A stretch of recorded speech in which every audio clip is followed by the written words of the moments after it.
Akhir Bapak-bapak, ibu, para jamaah sholat subuh masjid Al-Ikhlas, pertama-tama kita senantiasa mengucapkan rasa syukur kehadirat Allah Subhanahu wa Ta'ala yang pada pagi hari ini kita diberikan kesehatan, kesempatan dan kemauan sehingga kita dapat melaksanakan sholat subuh secara berjamaah di masjid Al-Ikhlas. Salawat serta salam semoga selalu kita kepada junjungan kita Nabi Muhammad Sallallahu Alaihi Wasallam beserta keluarga, sahabat dan para pengikutnya.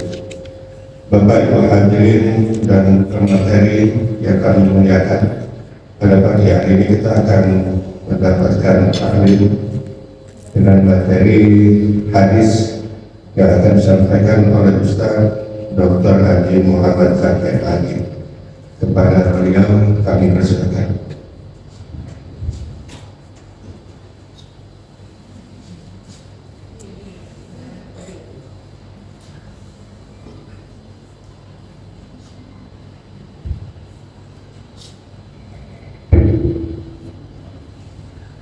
Assalamualaikum warahmatullahi wabarakatuh. Bismillahirrahmanirrahim. Innal hamdalillah nahmaduhu wa nasta'inuhu wa nastaghfiruh. Wa na'udzu billahi min shururi anfusina wa min sayyiati a'malina. May yahdihillahu fala mudilla lahu wa may yudlil fala hadiya lahu. أشهد أن لا إله إلا الله وحده لا شريك له وأشهد أن محمدا عبده ورسوله. اللهم يا دائم الفضل على البرية، يا باسط اليدين بالعافية، يا صاحب المواهب السنية، صل وسلم على سيدنا محمد خير وصفية واغفر لنا يا ذا العلا في هذا الصباح. اللهم افتح لنا حكمتك وانشر علينا رحمتك يا ارحم الراحمين. اللهم نور قلوبنا بنور هدايتك كما نورت الارض بنور شمسك يا ارحم الراحمين. اما بعد، معاشر الحاضرين والحاضرات بالخصوص para asatidz wabillahi khusus segenap pengurus takmir masjid Al-Ikhlas yang saya hormati, mudah-mudahan kita senantiasa dilimpahi rahmat dan barokah oleh Allah Subhanahu wa Ta'ala, khususnya bagi kita yang senantiasa bangun untuk menunaikan salat subuh secara berjamaah. Mudah-mudahan akan mendapatkan doa keberkahan yang telah disampaikan oleh Rasul Sallallahu Alaihi Wasallam. Allahumma barik li ummati fi bukuha. Juga mendapatkan rahmat yang dijanjikan oleh Rasul SAW, karena kita pada pagi hari ini melanjutkan dan berkumpul di majelis zikir ini, yang mana Rasul SAW sudah menjanjikan orang-orang yang duduk di majelis ilmu mengingat Allah Subhanahu wa Ta'ala, belajar Al-Quran, mendaras Al-Quran, illa hafaz alaihimul malaikat, kecuali malaikat akan melindungi atau membentangkan sayap mereka. Wa nazalat atau wa ghasyat alaihimur rahmah, wa ghasyat alaihimur rahmah, dan mereka akan diikuti dengan rahmat dari Allah Subhanahu wa Ta'ala. Beberapa waktu yang lalu kita sudah menyampaikan beberapa hadis tentang adab makan. Memang adab makan ini pelajaran atau kajian yang sangat sederhana, tetapi sangat penting sekali. Orang kadang-kadang melihat orang itu memiliki akhlak atau tidak di waktu makan.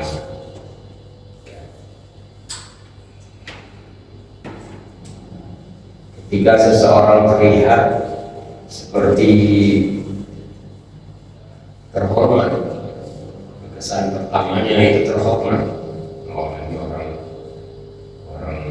berpendidikan, orang kaya, sosialnya bagus, bahkan orang mungkin dia termasuk ahli agama gitu ya.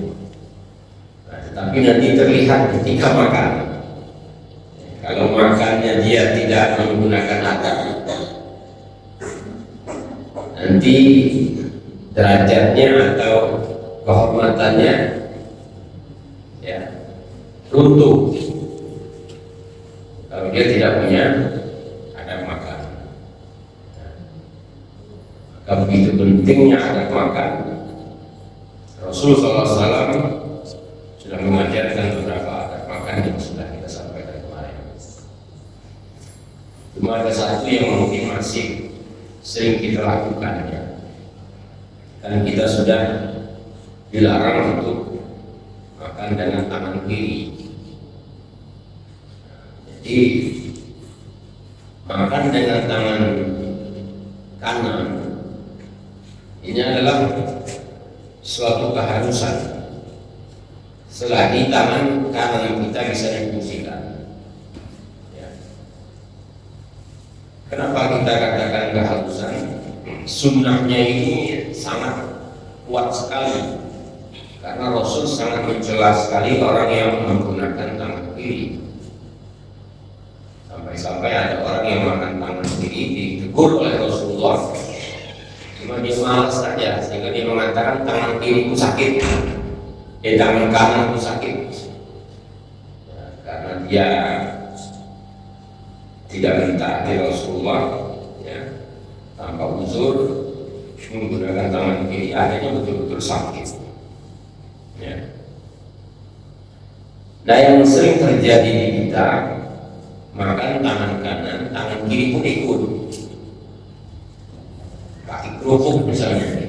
Nah, nggak bisa dihindari. ya, tangan kanan kerupuk pakai tangan kiri.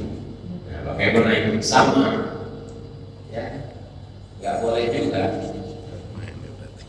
Atau makan pempek, ngirup cukanya, tangan kiri sama. Jadi bagaimana ya satu-satu? Makan kerupuknya tangan satu juga. Ya. Jadi jangan digunakan tangan kiri kecuali kalau darurat. Karena tangan kiri dan tangan kanan kita tidak bisa. Ya. Saya pernah takjub lah gitu ya. Ada anak-anak kecil mungkin yang sudah diajar oleh orang tuanya. Dia menjaga dagangan dia. Ini mungkin sering Bapak temukan juga. Jadi berhubung dia itu lagi makan karena masih kecil, kita beli sesuatu, kemudian dia sosokin. Nah, ketika nyosok itu kan tangan kanannya kita lagi ada nasi. Terpaksa dia memberikan sisa pengembalian belanja kita itu menggunakan tangan kiri. Ya. Tapi waktu itu dia mengatakan, mohon maaf ya Pak, tangan kiri. Ada mohon maafnya. Berarti anak ini ada etika. Ya. Setelah melihat itu, saya ambil pelajaran. Ya. Ketika mengembalikan uang, membayar uang, jangan tangan kiri. Jadi bukan khusus makanan aja bisa kita bawa kepada lain-lainnya. Di BBM bensin di motor kan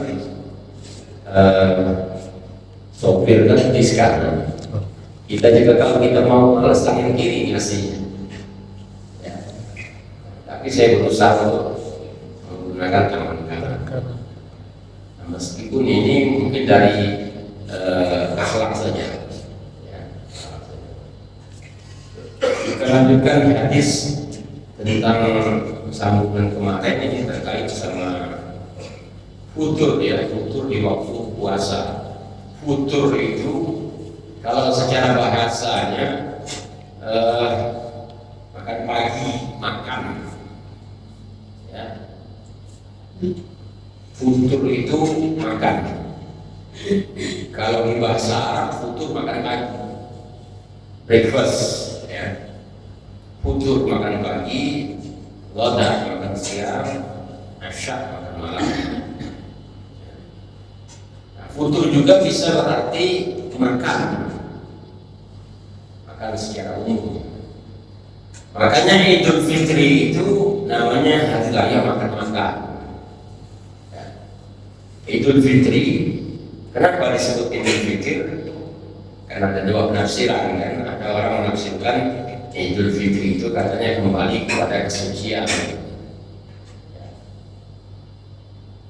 Saya awalnya kita berpedoman kepada ini, ya, kembali kepada kesucian. Cuma kalau kita berpedoman kepada ini, nanti muncul ujub.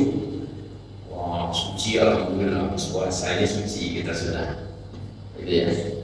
Ujub, sudah merasa puasa sebulan penuh, Lebaran besok itu merasa suci. Padahal tidak boleh kita menganggap diri kita ini suci. Fala tusakku anfusakum huwa a'lamu biman ittaqo.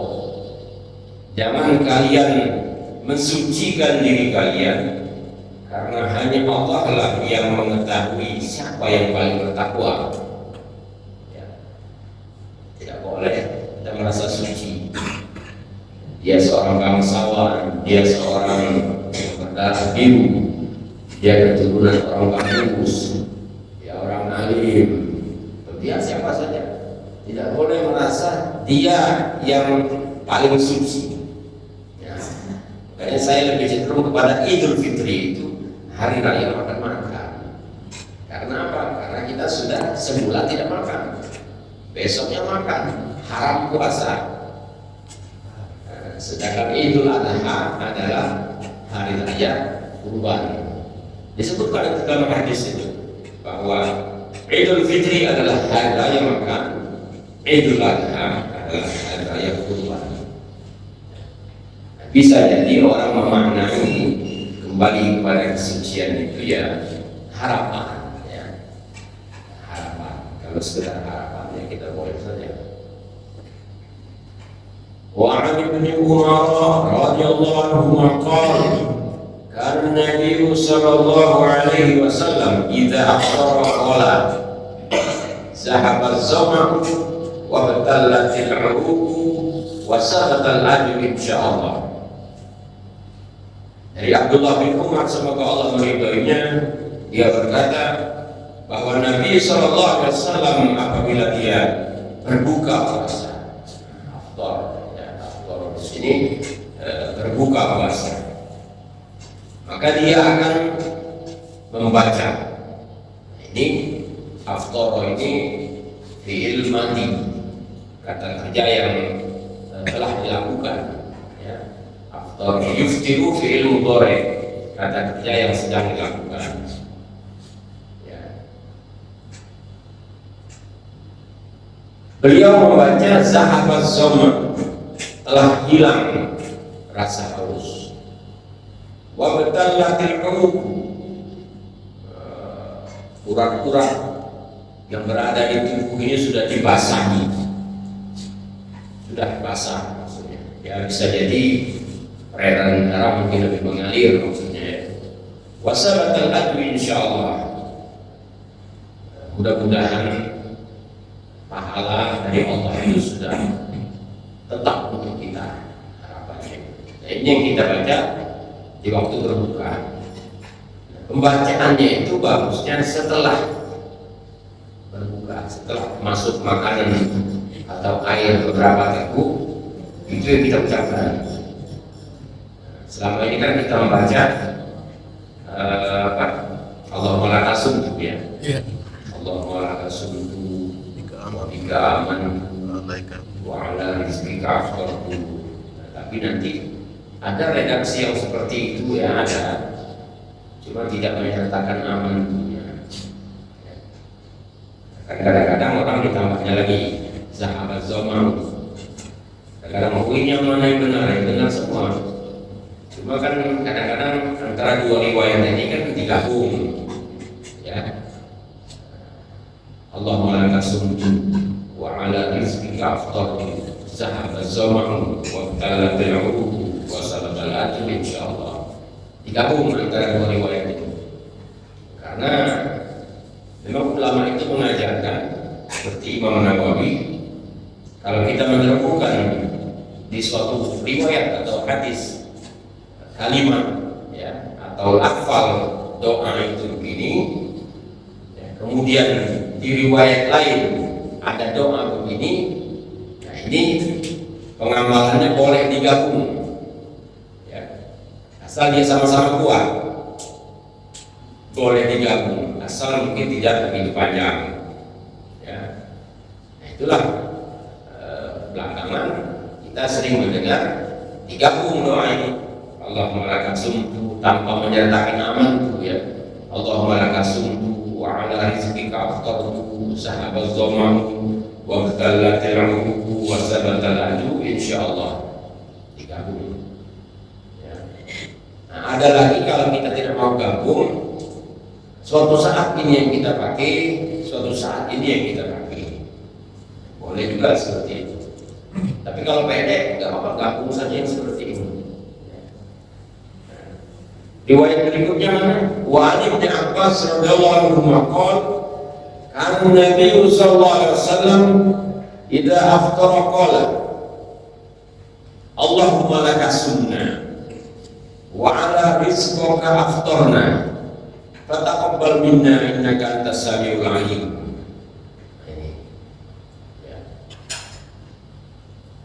Yang ini atau Allahumma laka sunnah wa ala rizqika aftarna fataqabbal minni innaka antas samiul alim. Ini riwayat At-Tabrani. Kalau yang awal tadi riwayat Abu Dawud dan Nasa'i, boleh kita pakai semua ya. Boleh nggak pakai amanku?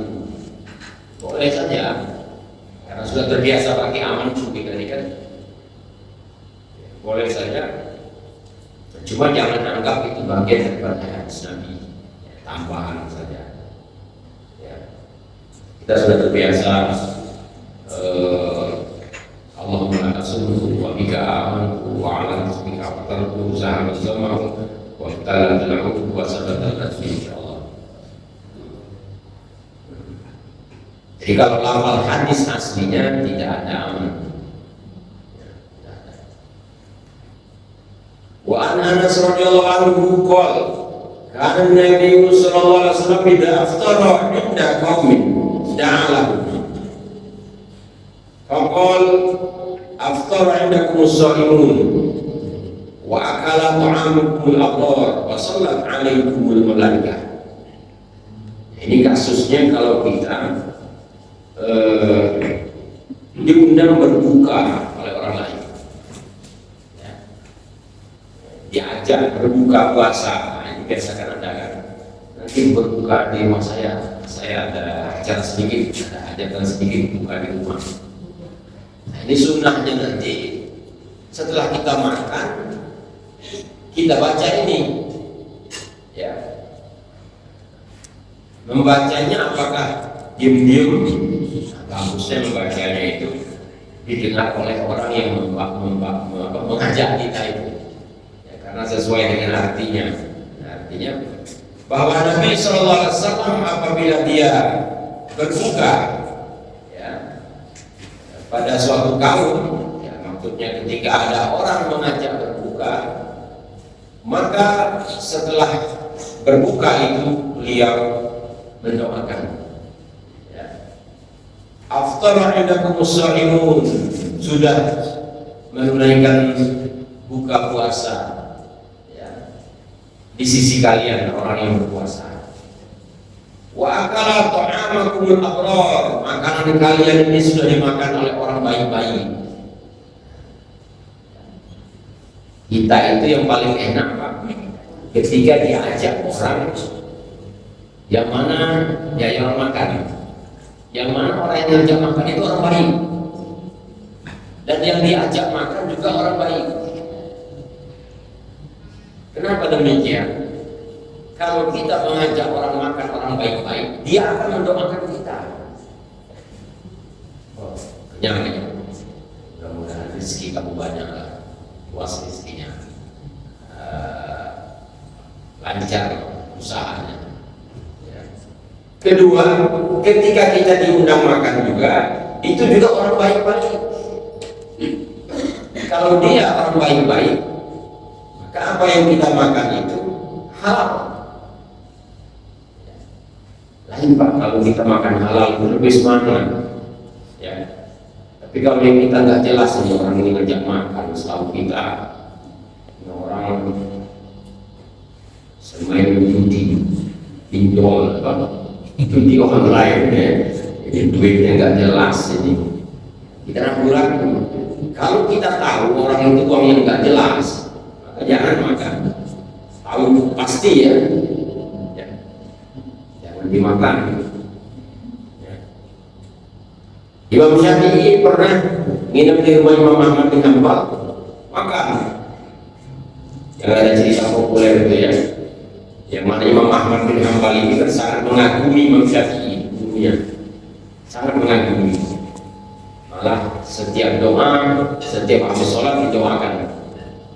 Sampai anaknya ini tahu, ayah anda ini hebat betul Imam Syafi'i didoakan, pasti kelebihan. Nah, suatu saat Imam Syafi'i menginap di rumah Imam Ahmad bin Hanbal. Ini rumah.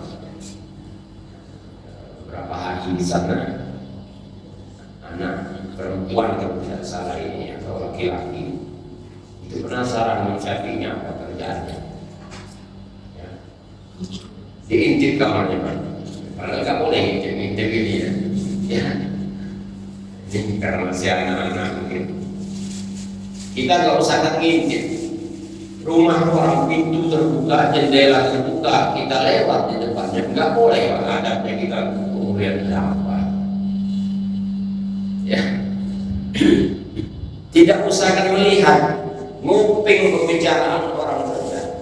Yang mana kalau ada orang itu melihat kita mendengar tidak suka, itu juga berdosa.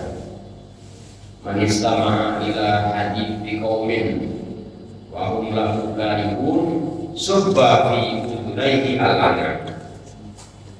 Siapa yang suka nguping mendengarkan pembicaraan orang, sedangkan orang tersebut tidak suka kalau didengar pembicaraannya, karena di hari kiamat telinganya dituang dengan timah panas.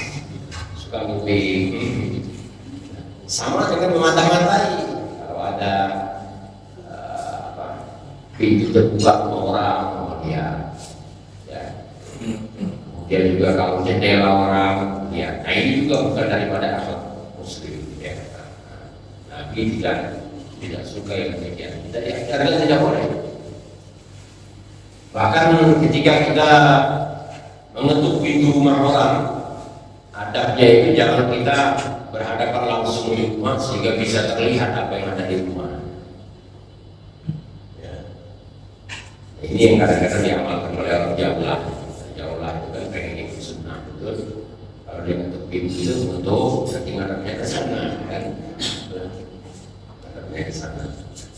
Nah jadi anaknya Muhammad bin Hanbal ini ngintip, dilihatnya nyantai ya, jadi kamar nggak ada sholat, nggak ada ibadah. Imam Syafi'i kadang-kadang duduk seperti menulis sesuatu, kadang-kadang nanti terbaring, dilihat lagi, duduk lagi, nggak kelihatan sholatnya, nggak ada. Bisa jadi dia sholat sedikit tidak kelihatan oleh anak itu. Besoknya dia makan banyak. Imam Ahmad bin Hanbal makannya banyak. Ya. Nah, kita ditanyakan oleh anak itu ketika makan. Ya. Diomongkan sama ayahnya, Imam Syafi'i tidak melakukan apa-apa. Malah di sini makannya banyak. Jadi Imam Ahmad bin Hanbal ketawa, karena dia paham kalau masalah gurunya. Kemudian dia ngomong sama Imam Syafi'i juga ya tersenyum saja. Akhirnya kata Imam Syafi'i, alhamdulillah banyak berkah anakku nginep di sini. Ya. Tadi malam berpuluh-puluh masalah fikih, masalah ibadah, masalah muamalah berhasil aku pecahkan. Yang rumit-rumit, ya, yang rumit-rumit itu beliau beristihad ya, istinbat hukum ya. Maka keluar produk hukum yang ada ini, itu orang itu malam itu beristihad karena kemampuan keilmuannya sangat tinggi ya. Nah, Adapun aku banyak makan di rumah kau ini, kenapa? Aku tahu Ahmad bin Hanbal orangnya zuhud, Pak.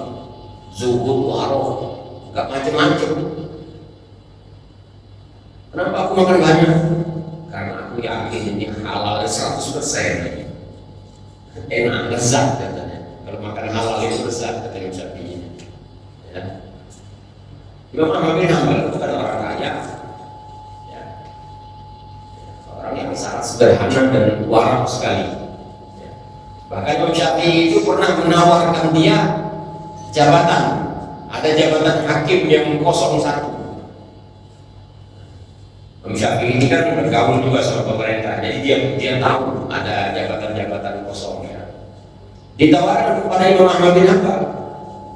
Karena Imam Syafi'i prihatin. Imam Ahmad bin Hanbal ini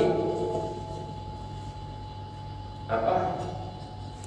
Ya orang yang punya usaha kecil-kecilan, ekonominya kalau orang nggak sabar ya melarat, gitu. Tapi dia sabar. Ketika ditawarkan jabatan hakim ini, Imam Ahmad menolak. Terima kasih wahai guru, ya, aku sudah cukup lah seperti ini. Aku mengajar, berdakwah, dan aku tidak membutuhkan pekerjaan itu. Ya. Jawab tentang itu. Iya jawab. Bukan. Satu menit. Itu yang satu.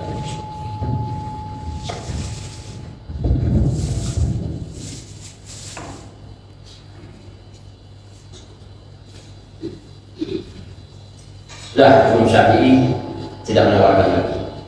Suatu saat Imam Syafi'i masih merasa kasihan lagi Imam Ahmad. Ada lowongan lain kerjaan ini sifatnya yang di pemerintahan ya. Jadi Imam Ahmad waktu itu kurang suka akhirnya dengan Imam Syafi'i terus menawarkan itu. Padahal kan bagus ya, maksudnya bagus, prihatin sama nasib orang. Kata Imam Ahmad, wahai guruku, kalau engkau masih ingin melihat aku, ya, tolong jangan tawarkan ini lagi sama aku. Maksudnya, kalau masih menawarkan juga sudah, aku males sudah sama guru ini. Ya. Zuhud orangnya enggak ini, cukup apa yang ada aja. Imam Syafi'i beda. Walaupun juga dulu Imam Syafi'i dulu begitu awalnya, ya. Tapi setelah banyak pengalaman kumpul sama ulama, ya, ulama itu macam-macam Pak. Ada yang seperti tipe Ahmad bin Hanbal tadi, ada lagi yang tipenya banyak pedagang, ya. Imam Abu Hanifah itu pedagang, Imam Malik juga banyak duitnya. Satu lagi ada Imam Muhammad bin Hasan Asy-Syaibani. Ini gurunya Imam Ahmad, gurunya Imam Syafi'i, ya, masih muridnya Imam Abu Hanifah. Nah, suatu saat Imam Syafi'i datang kepada Imam Muhammad bin Hasan Asy-Syaibani. Ya, Assalamualaikum, Waalaikumsalam. Di rumahnya sedang hitung duit, Pak. Ya. Hitung duit ini kan hiburan juga ya, Pak ya. Ada orang itu lagi pusing-pusing lah ngitung duit aja lah. Imam Syafi'i ini agak seuzon. Ini orang alim bukan kitab yang dimainkan, ngitung duit. Imam Muhammad bin Hasan Asy-Syaibani ini tahu Imam Syafi'i ini masih muda waktu itu kan jauh levelnya di bawah. Anak muda ini kayaknya seuzon sama saya, lagi datang saya lagi ngitung duit. Jadi wahai Syafi'i, jangan kau curiga sama aku, hubud dunia, aku cinta dunia kan. Ya. Uang ini aku kumpulkan banyak-banyak. Ini untuk apa? Untuk mensejarahkan kamu ini yang orang-orang alim ini. Jangan sampai orang-orang alim itu kehilangan harga diri gara-gara terlalu menuntut materi. Ya, dekat penguasa, dapat duit. Dekat penguasa, masuk proposal, dekat ini. Jangan sampai jatuh harga diri. Ya. Makanya dianjurkan oleh dalam agama kita ini orang alim, penceramah, datu, ada kerjaan lain, tidak mengandalkan dari ceramah-ceramah dia, walaupun itu boleh saja. Ya. Dia disibukkan oleh ngaji Al-Quran, dia disibukkan oleh orang ini, dia digaji, nggak apa-apa, memang dari dulu sudah begitu. Ya. Cuma jangan menjadikan satu-satunya itu. Ya, buktinya kemarin ketika COVID gimana? Banyak ustaz-ustaz menjadi ustaz-ustaz yang hanya itu penghasilannya. Ya, yang nggak enaknya lagi bikin video. Ya, oh ini ngeluh gitu ya. Nah, itu. Makanya Imam Muhammad bin Hasan Syaibani gitu ya. Kita lihat ulama-ulama dulu juga. Lihat, dia punya gelar. Ada An-Nuhas, tukang tembaga. Ada As-Sobuni, tukang sabun. Ada Al-Haddad, tukang besi. Yang kadang-kadang di ujung-ujungnya itu ada gelar profesi dia. Ya. Ada An-Najjar, tukang kayu. Ulama-ulama besar. Ada gelarnya. Gelar apa? Gelar profesi dia. Wassalat alaikumul malaika. Jadi kita kalau kita diajak orang makan, ya. Saya beberapa waktu yang lalu, Ahad yang lalu, Senin ya, menemani seseorang dari Tarim atau Yaman itu. Saya menemani seseorang yang mengundang dia makan. Namanya Syekh Ali Al-Khatib. Ya. Maka Al-Khatib ini menurut cerita dia itu masih keturunan salah seorang sahabat Rasulullah. Setelah makan kenyang, ini yang dia baca. Setahu saya ini bacaan kalau kita diajak orang berbuka. Nah, ternyata enggak juga bisa kita pakai. Ya. Orang ajak makan. Ya. Orang ajak makan kita pakai juga enggak apa-apa. Karena ini sifatnya mendoakan. Mendoakan bahwa kami sudah berbuka memakan ya, di sisi kalian, atau kalian sudah memberikan berbuka makanan buka bagi kami, dan orang-orang baik sudah makan makanan kamu. Wassalat alaikumul malaika, semoga malaikat mendoakan kamu. Ya. Sholat itu kan bersolawat. Kalau malaikat bersolawat kepada kita, artinya malaikat itu memohonkan ampun kepada kita. Ya, kita kan sering mendengar Allah akan bersolawat kepada kita. Barang siapa yang bersolawat kepada Nabi, maka Allah akan bersolawat kepadanya 10 kali. Ya, man shalla alayya marratan sallallahu alaihi biha ashran. Siapa yang bersolawat kepadaku 1 kali, maka Allah akan bersolawat kepadanya 10 kali. Dari kata-kata solawat atau sholat, ya, itu kan asal katanya sholat, doa. Definisi sholat secara bahasa doa, sama dengan jamaknya sholawat. Ya. Cuma dalam pergaulan kita sehari-hari, sholawat sudah menjadi istilah bacaan sholawat itu. Padahal artinya adalah doa. Cuma doa ini melihat, kalau dia berasal dari Allah, artinya Allah mendoakan kita dalam bentuk memberikan rahmat. Kalau sholawat itu berasal dari malaikat, maka malaikat itu mendoakan dalam bentuk memohonkan ampun atau istighfar. Ya. Allah, kita bersalawat kepada Nabi. Ya. Kok kita bisa bersalawat kepada Nabi? Apa ini kita mendoakan keberkahan, keagungan, dan rahmat untuk Nabi, yang nanti balasannya akan kembali kepada kita. Allah bersalawat kepada Nabi, Allah memberkahi, memenuhi Rasul dengan keberkahan. Malaikat bersalawat kepada kita, artinya malaikat memohonkan ampun kepada kita. Nah, itu arti kalimat salawat. sampai di sini kalau ada yang ingin ditanyakan dipersilakan.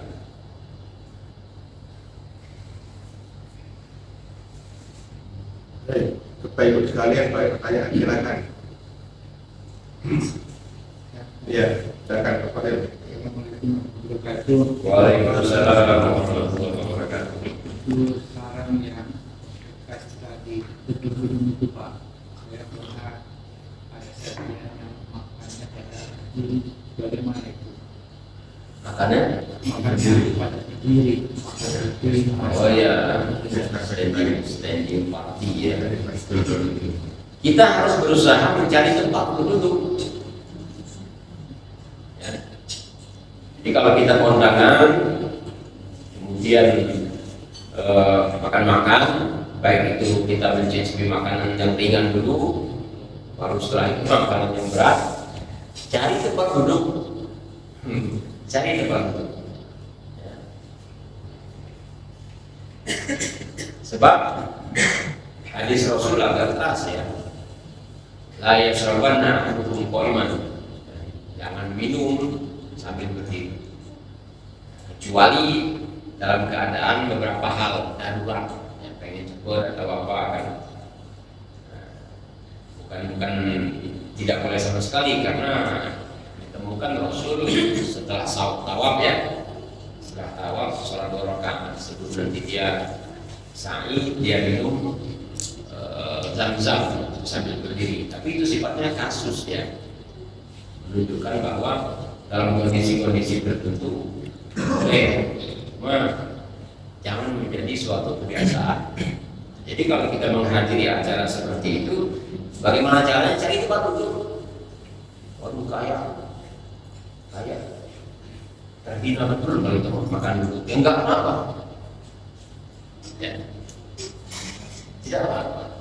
Dari tempat duduk di mana? Di belakang sana ada parkiran. Di mana? Oh, di sana tuh ke dapur. Saya akan berusaha kalau ketemu yang seperti itu, ya usahakan duduk ya. Kita usahakan kita duduk, karena tidak sesuai dengan tradisi atau sunnah yang diajarkan Nabi ya, standing party itu. Apalagi makan nasi ya. Itu ya Pak ya. Ada lagi Pak? Baik Pak, silakan. Ini adalah pertanyaan awal kita sebagai tamu berusaha untuk mencari kita duduk. Kalau bagi yang berumah, misalnya saya menggunakan besar belajar standing card.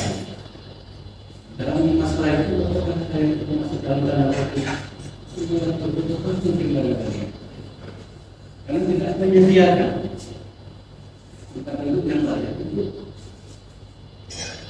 tamu-tamu yang diundang. Barangkali karena polanya ya, itu betul kita menyediakan porsi yang apa solusinya ya.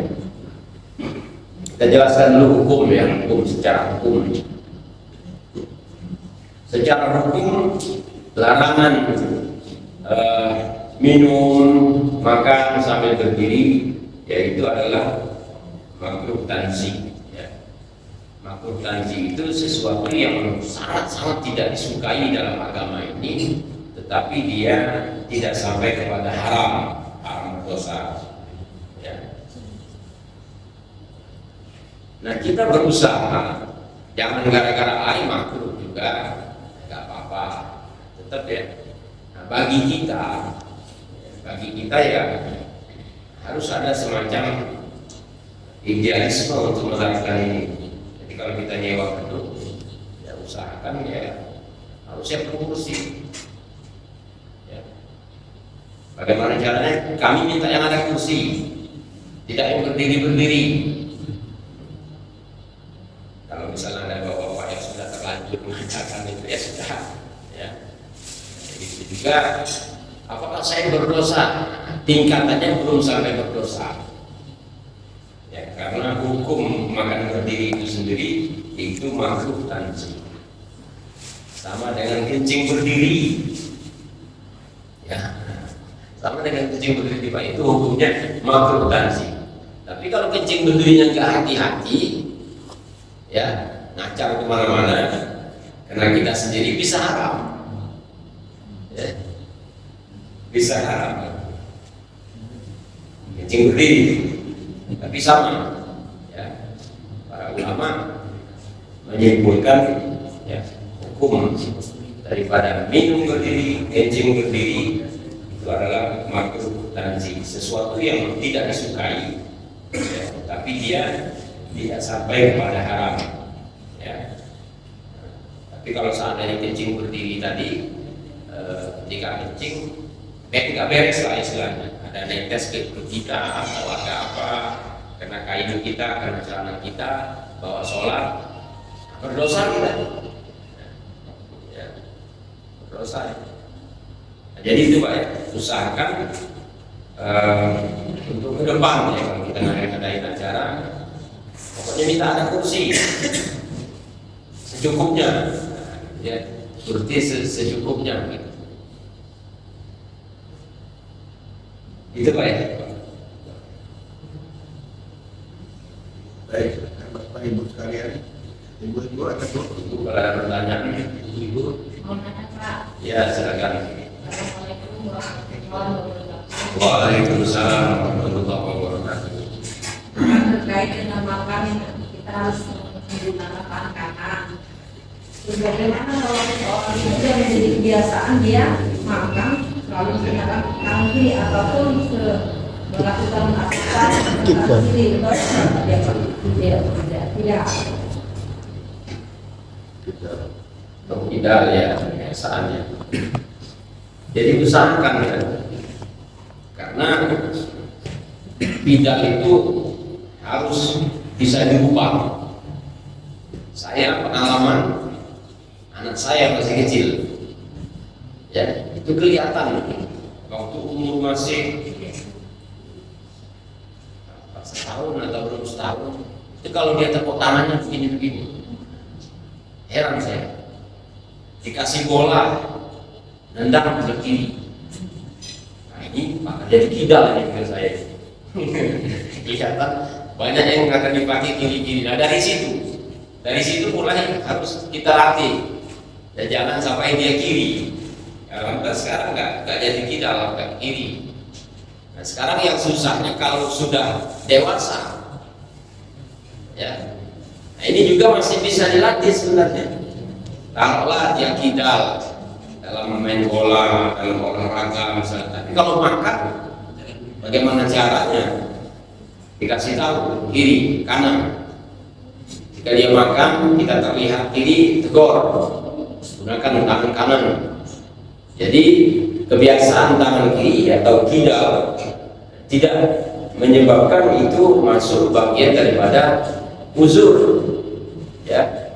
Untuk melakukan makan menggunakan tangan kanan. Kecuali kalau yang lain, ya, kalau dia mau olahraga, misalnya dia bertinju, misalnya sudah biasa kiri, ya itu nggak jadi masalah. Atau dia main sepak bola, tendangnya kiri. Tapi kalau sudah dibawa makan, maka tidak ada toleransi. Ya, selagi dia masih punya tangan kanan. Kembali lagi Bu ya. Kalau anak kita masih bisa diarahkan, tegur, kata ibu, Pak ini bukan anak lagi, Pak ini suami saya Pak. Kasih pengertian, kasih pengertian terus. Ya. Kalau masih saja ya sudah dewasa, sudah dikasih tahu yang boleh buat. Ya. Ya. Karena kalau makan dengan tangan kanan ini memang sudah banyak cerita-cerita riwayat dari Nabi itu kan agak keras urusannya. Ya.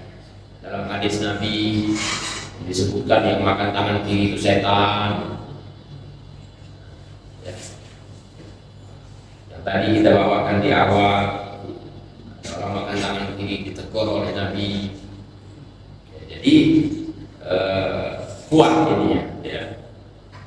Mungkin kalau kita bawa kepada hukum, dia makruhnya itu tahrim ya. Makruh tahrim ini sudah mendekati keharaman ya. Hanya saja dalilnya itu tidak qat'i ya. Tidak qat'i itu tidak begitu mutlak ya. Ini mungkin ada yang masih bisa diperdebatkan. Itu Bu ya.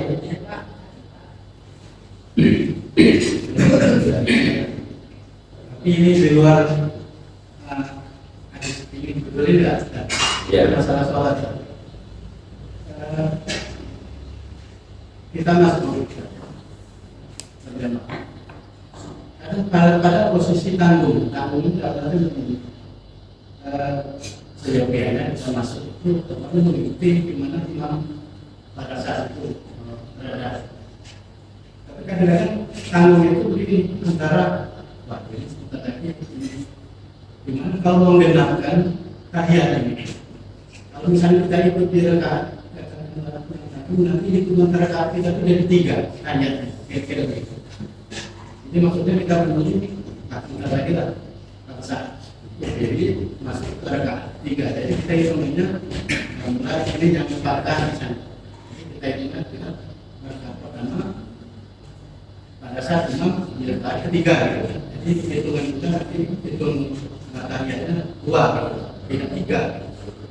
Terus yang kedua saya pernah bermaksud kepada imamnya awalnya pemahaman jadi normal berada, tapi itu masuk lupa saya kedua cepat benar. Jadi di kebiasaan saya tanya kenapa itu saya bilang emak karena saya mau ada musuh saya takut jamaah apa namanya sholat ini jadi bubar kira-kira begitu. Jadi saya berpikir memang sebaiknya begitu. Dia memang biarlah dia baca, dia menyiapkan untuk jamaah di belakang untuk maju untuk menggantikan posisi dia. Saya berpikir begitu. Pilihan yang mana yang terbaik? Itu juga mungkin berlaku pada kita keluarga dan menjadi imam saat di posisi itu kita sebaiknya bagaimana? Kira-kira gitu. Makanya Ya. Jadi kalau kita masbuk ini kan lihat kalau dia masih dalam keadaan ingin ruku sehingga kita masih mendapatkan rakaat, maka usahakan kita masih mendapatkan rakaat ya. Kecuali kalau diperkirakan imam itu sudah sami Allahu liman hamidah. Nah ini boleh pilih ya, mau kita ikut langsung tapi tidak dihitung rakaat atau kita menunggu saja rakaat kedua, boleh pilih ya. Kalau kita misalnya pengen langsung aja nanti tinggal nambah rakaat aja tetap saya kekurangan karena tinggal. Tapi kalau ketika kita masuk masjid imam itu akan ruku, usahakan kita cepat ikut asal jangan terlalu tergesa-gesa ngejar betul misalnya dari kamar mandi, wah ini harus dapat saya, jangan sampai masuk tahu-tahu licin jalan ya. Nah, ya betul, jadi jangan dipaksakan. Kalau kita sudah merasa ini bakal terlambat, jangan kita paksakan lari ke masjid itu ya. Jangan saya pergi ketemu juga kadang-kadang sama orang kita bawa motor ya, karena sudah komat sudah apa, jadi kita ambil dia, ayo enggak saya lari aja dari pagi ya subuh ya, padahal makruh itu Pak ya. Makruh kita sambil lari-lari ke masjid itu. Karena Rasulullah memerintahkan kalau kita masuk ke masjid atau datang ke masjid jangan sampai lari-lari, jangan sampai apa, tenang aja. Nah, di lanjutan hadis itu dikabarkan kalau kalian masuk ya tinggal nambah rakaat aja yang kurang ya. Biasanya kan Karena dari awal kita sudah niat akan ikut berjamaah, tahu-tahu masuk, urusan pahala kan pasti Allah sendiri yang sudah menilai. Jadi jangan kita merasa, jangan sampai masuk lah, lari, atau jatuh. Kenapa tidak boleh? Karena nanti masuk masjid, bisa jadi masuk masjid sudah keringetan, jadi tidak jadi masalah. Ya, masuk tinggal tambah rakaat saja. Cuma jangan dijadikan kebiasaan masuk kira. Ya. Hampir setiap sholat masuk terus ini. Mesti cerong mesti masuk itu beres. sekali-sekali saja. Ya. Nah baik. Yang kedua tadi kalau seandainya kita jadi imam, makanya memang ada hadis Rasulullah SAW. Kalau ada orang mau sholat kemudian perutnya ada gangguan, maka sebaiknya dia tuntaskan itu, ya, tuntaskan supaya nanti ketika sholat tidak ada lagi gangguan. Nah, kalau secara hukum sendiri kita sholat sendirian misalnya, termasuk juga misalnya jadi imam, ya, maka hukumnya makruh Pak, menahan-nahan itu. Menahan-nahan itu makruh, apalagi nanti menyebabkan kita sholatnya terlalu cepat. Kecuali kalau sudah di ujung, sudah hampir salam, sudah tahiyat, misalnya, nah, sudah kita ambil singkat aja. Biasa kita mungkin tahiyatnya panjang ada doa, ambil yang wajibnya saja. Tasyahud, sholawat, salam, langsung kita ke kamar mandi. Tapi kalau nanti masih tersedia 1 rakaat atau 2 rakaat, maka sebagusnya kita batal, gantikan orang yang ada di belakang. Problemnya ini khawatir ada makmum yang tidak paham jika disuruh menggantikan ke depan. Tapi apa? Kalau nggak paham itu ya biasanya ya masjid-masjid luar ya. Kalau masjid-masjid yang biasa seperti ini kan ya pahamlah jamaah wajibnya. Jadi sebagusnya gitu Pak. Ya. Sebab kalau seandainya terlalu cepat nanti tidak tumakninah, tidak sah, jamaah pada lagu. Ya. Maka dalam kondisi seperti itu sebaiknya kita menuntaskan sakit perut kita gantikan orang untuk menjadi imam. Itu bagusnya seperti itu. Baik, Bapak Ibu sekalian, waktu yang sudah tepat dan maka sudah tersidang, maka kita akhiri saat ini dengan membaca doa. Baik, kita tutup dengan membaca doa kepada majelis. Subhanallah wa bihamdika, asyhadu an la ilaha illa anta, astaghfiruka wa atubu ilaik. Maaf atas segala kekurangan dan wassalamualaikum warahmatullahi wabarakatuh. Waalaikumsalam warahmatullahi wabarakatuh. Baik, Bapak Ibu sekalian, saya mengucapkan demikian pada kesempatan pagi ini mendengar yang sampai dalam materi dapat kita ambil semuanya dan dapat kita laksanakan sebagaimana biasanya. Demikian, mari untuk kita membaca hamdalah. Assalamualaikum warahmatullahi wabarakatuh. Waalaikumsalam.